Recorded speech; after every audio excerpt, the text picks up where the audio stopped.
பிரியமானவர்களே, இயேசு கிறிஸ்துவின் நாமத்தில் உங்களுக்கு என் அன்பின் வாழ்த்துக்கள். ஒரு புதிய மாதத்தின் முதல் நாளுக்குள்ளே வந்திருக்கிறோம்.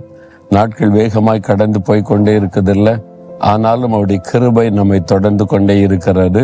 தேவனுடைய கிருபைக்காக ஆண்டவருக்கு ஸ்தோத்திரம். இந்த மாதத்திற்கு தேவன் என்ன வாக்கு வைத்திருக்கிறார் என்று அறிந்து கொள்ள ஆவலோடு இருக்கிறோம்ல. மல்கியா 4 அதிகாரம் 2வது வசனம். மல்கியா தீர்க்கதரிசன புஸ்தகம் 4 அதிகாரம் 2வது வசனம்.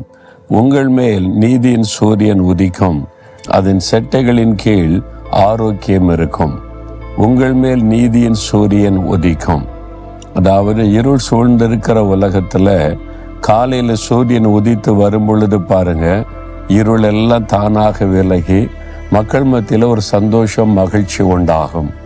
இருள் சூழும் பொழுது என்னதான் விளக்குகள் அதெல்லாம் லைட்டை எரிய வைத்தாலும் மனதுக்குள்ளே அந்த இருளினால் உண்டாகிற ஒரு பாதிப்பு கட்டாயம் உண்டாயிருக்கும்.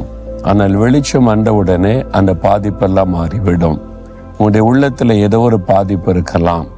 அது பிசாசாகிய இருள் கொண்டு வந்த பாதிப்பாக இருக்கலாம்.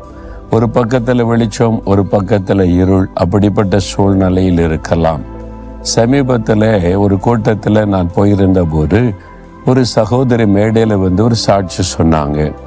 எப்பொழுதும் எனக்குள்ளே ஒரு பயம் இருக்கும், ஒரு இருள் வந்து என்னை மூடிக்கொண்டதை போல. அதனால் ராத்திரி என்னால் தூங்க முடியாது.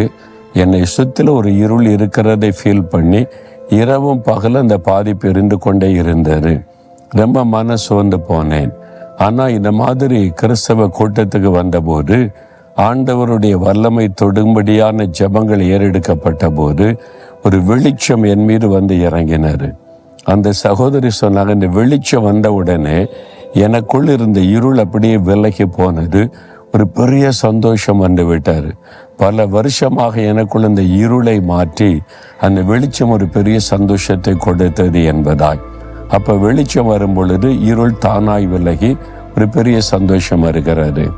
உங்கள் வாழ்க்கையில் சாத்தான் சில சமயத்தில் பாவ இருளை கொண்டு வந்திருக்கலாம், வியாதி என்கிற இருளை கொண்டு வந்திருக்கலாம், பயம் என்கிற இருளை கொண்டு வந்திருக்கலாம், டிப்ரெஷன் என்கிற இருளை கொண்டு வந்திருக்கலாம், நம்பிக்கையற்ற தன்மை என்கிற இருளை கொண்டு வந்திருக்கலாம். இப்போ கவலை, துக்கம், ஏதோ ஒரு இருள் உங்களுடைய வாழ்க்கையின் ஒரு பகுதியை பாதித்து உள்ளத்தின் ஆழத்துக்குள்ள அந்த பாதிப்பு இருந்து கொண்டே இருக்கிறது. அது முழுமையாய் மாறணுமான ஒரே வழி நீதியின் சூரியன். யார் இந்த நீதியின் சூரியன்? இயேசு கிறிஸ்து தான் நீதியின் சூரியன். அவர் நீதியின் சூரியனாக இந்த உலகத்தில் வந்தார். ஆகவேதான் அவர் சொன்னார், நான் பூமிக்கு ஒளியாய் இருக்கிறேன், உலகத்துக்கு வெளிச்சமாய் இருக்கிறேன் என்பதாக. அவர்தான் உண்மையான வெளிச்சம், உண்மையான ஒளி. அவர் உங்களுடைய வாழ்க்கையில வந்துவிட்டால் இருள் தானாக விலகி போய்விடும். இந்த இருளை மாற்றுவதற்கு அவர் சிலுவிலை தன்னை பலியாய் கொடுத்தார், தன்னுடைய இரத்தத்தை சிந்தினார், சாத்தானை அவர் ஜெயித்தார். அதனால அவர் உங்களுடைய வாழ்க்கையில வந்துட்டா இருள் எல்லாம் நீங்கும். இந்த நாட்களில் உங்கள் வாழ்க்கையில் எந்தெந்த பகுதியில் இருள் காணப்படுகிறதோ, உங்கள் குடும்பத்துக்குள்ள, வேலையில், பிஸ்னஸில், ஊழியத்தில், பிள்ளைகள் காரியத்தில், உங்களுடைய மனதில் தோன்றி இருக்கிற பயம், கலக்கம், கவலை, எந்த இருளானாலும் மாறி ஒரு பெரிய வெளிச்சம், சந்தோஷம் உண்டாக போகிறது.